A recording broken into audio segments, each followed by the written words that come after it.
Good morning, everybody. It's Sandra here from Huron Ridge Greenhouses on a kind of bleak Monday morning. Hope you all had a great weekend and a good Mother's Day to all the moms out there. I myself had a great day. I was here for part of the day in the greenhouse on Mother's Day, and then I went home to a most delicious meal by my family. Had some barbecued steak, which is always a treat. And yeah, overall, a great Mother's Day weekend was here. It was quite a thing. Yesterday, I was chatting with my mom who had the day off. Carol and Dave started the greenhouse the year before I was born, so now I'm going to give away my age. But this was Mom's first Mother's Day not in the greenhouse in 47 years. So she actually quite enjoyed having a day off. She said it was fun to sit in the recliner and watch the birds on the pond in front of her house and count the cars coming in and out. I think in some ways it was a little bit difficult for her not to be in the greenhouse, but she knew we had it under control, and she certainly enjoyed a much deserved day off as well. So, this morning, some of you, I'm sure, woke up to snow. Not sure what that's about. Really thought that maybe spring would arrive soon now that we're into the second week of May. It looks like the forecast is going to turn somewhere around the middle of the week, so here's hoping that we actually get some warmer temperatures.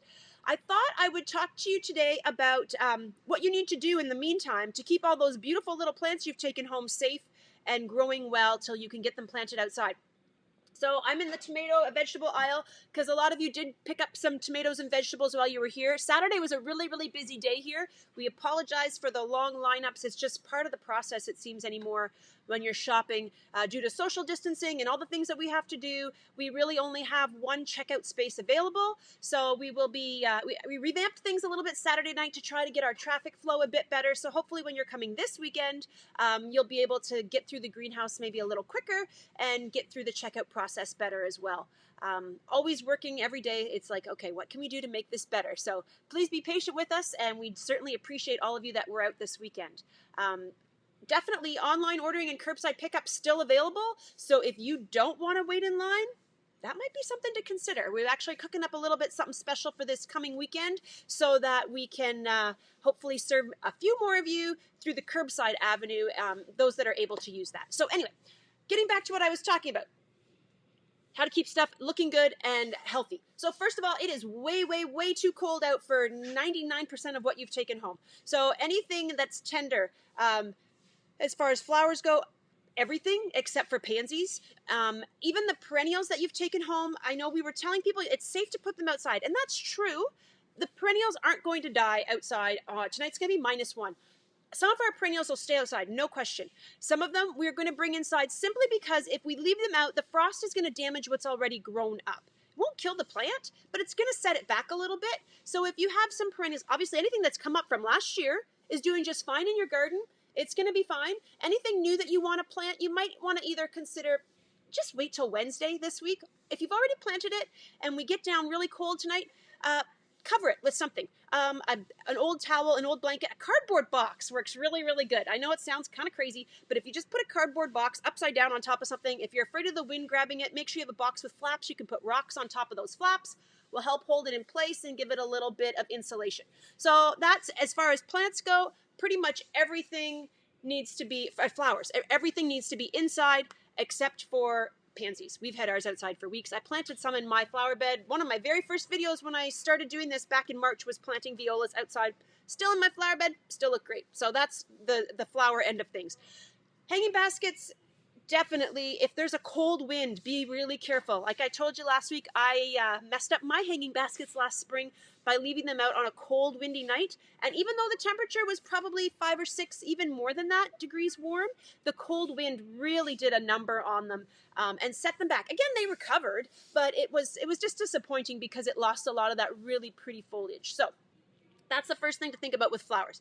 Second of all, your vegetable plants. If you've taken vegetables home, good on you. No problem there. Keep them inside. Again, with both flowers and vegetables, if you've got a sunny window, they're going to benefit from some sunshine. Obviously, like I said, today is too cold for them to go out no matter what. I haven't looked exactly at the forecast for the next couple days, but we're getting into warmer days for sure towards the end of the week. So consider putting your plants outside, at least for the daytime. If it's going to be cold at night, bring them back in. Plants need sunshine, and most of our houses have UV filtering in our windows, so they get some natural sunlight through the windows, but nothing beats an outside sunny day. If you have an area that's sheltered away from wind, definitely a bonus.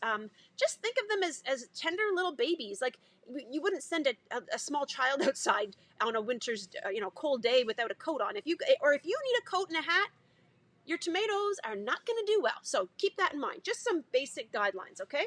The other thing I wanted to tell you about, especially tomatoes, that they're growing in your house, even in a nice sunny location, I really caution you against overwatering them. They'll grow like nuts. The warm temperature of your house plus a lot of water, they're just going to get really tall. Not the end of the world, but here things just got watered this morning, so I can't even show you. But our tomatoes especially tend to get almost a little wilted looking before we water them, because the sunshine in the greenhouse plus lots of water means giant things. So if you've got tomatoes in your house, keep them a bit on the dry side. If they do get tall, I grabbed one off the bench that I thought was a little bit taller. If they do get tall, when you do go to plant them outside, I've done videos on this before, but it just seems like I can't say it enough. When you go to plant this tall tomato plant outside, dig a trough, lay it in its side, and bury all of this underneath the soil so that only this little bit is left. It's going to be laying down when you're done planting it. It will very soon right itself and grow towards the sun. The reason I tell you to do that, I don't know if my camera is going to focus, but there's all these little hairs on that tomato plant. Those are actually all roots. And they're even up here, okay? So there's even little hairs up here. The more of that you bury, the bigger your root system will be, the stronger your plant will be. You're just gonna have nicer tomato plants. So don't stick this tall, skinny guy in the ground level. He's just gonna be all woggly and blowing around in the wind, and that's gonna be hard on him. So definitely lay him down, bury as much as, at the top, till the top portion is left sticking out, and you're gonna have a happier, healthier tomato plant, no question. If you do want more information about that, I'll post a link to the video in the comments here so that you can go and reference that video. I think I did it maybe 2 years ago. It's on YouTube, but I'll find it for you and put it in the comments. Okay, so that's the first thing about tomatoes. Second thing, I found that people have asked me is, do they need to transplant their patio vegetables? So we have patio tomatoes, peppers, and cucumbers. So I brought a couple here. This is a patio tomato. You can see nice big, there's actually baby tomatoes on there. I just saw that now. There's blossoms, but there's also a couple little baby tomatoes in there. So this is a patio cherry tomato. It's called Sweetheart of the Patio. We also have a patio slicing tomato. And this year we even planted a few patio Rapunzel tomatoes, which is a kind of cherry tomato that's really kind of cool. You can, if you want to Google it, you can check out Rapunzel tomatoes. But this is a Sweetheart of the Patio. Delicious eating tomato, great on salads, great just to pop in as a snack, fantastic. And the whole idea behind a patio vegetable is that you can leave this in its pot all summer long and enjoy the produce off of it. The only reason you might consider planting it in something bigger is to get a larger soil volume that will hold water for longer. So my experience with patio vegetables is they need water every day. You can't miss a day. They will not be happy. I mean, you can miss a day, but you're going to pay for it in your plant. So definitely if you're growing a patio vegetable, they do require regular watering and lots of it. And also fertilizer. They're going to do better if you fertilize them. There's only so much soil in there to get nutrients out of, so fertilizer is a definite advantage if you're going to grow patio vegetables. The other one we have, which not everybody thinks of, cucumbers take a lot of space in your garden sometimes. And if you just want slicing cucumbers, this one has a baby cucumber on it. See it in there? Isn't that so sweet?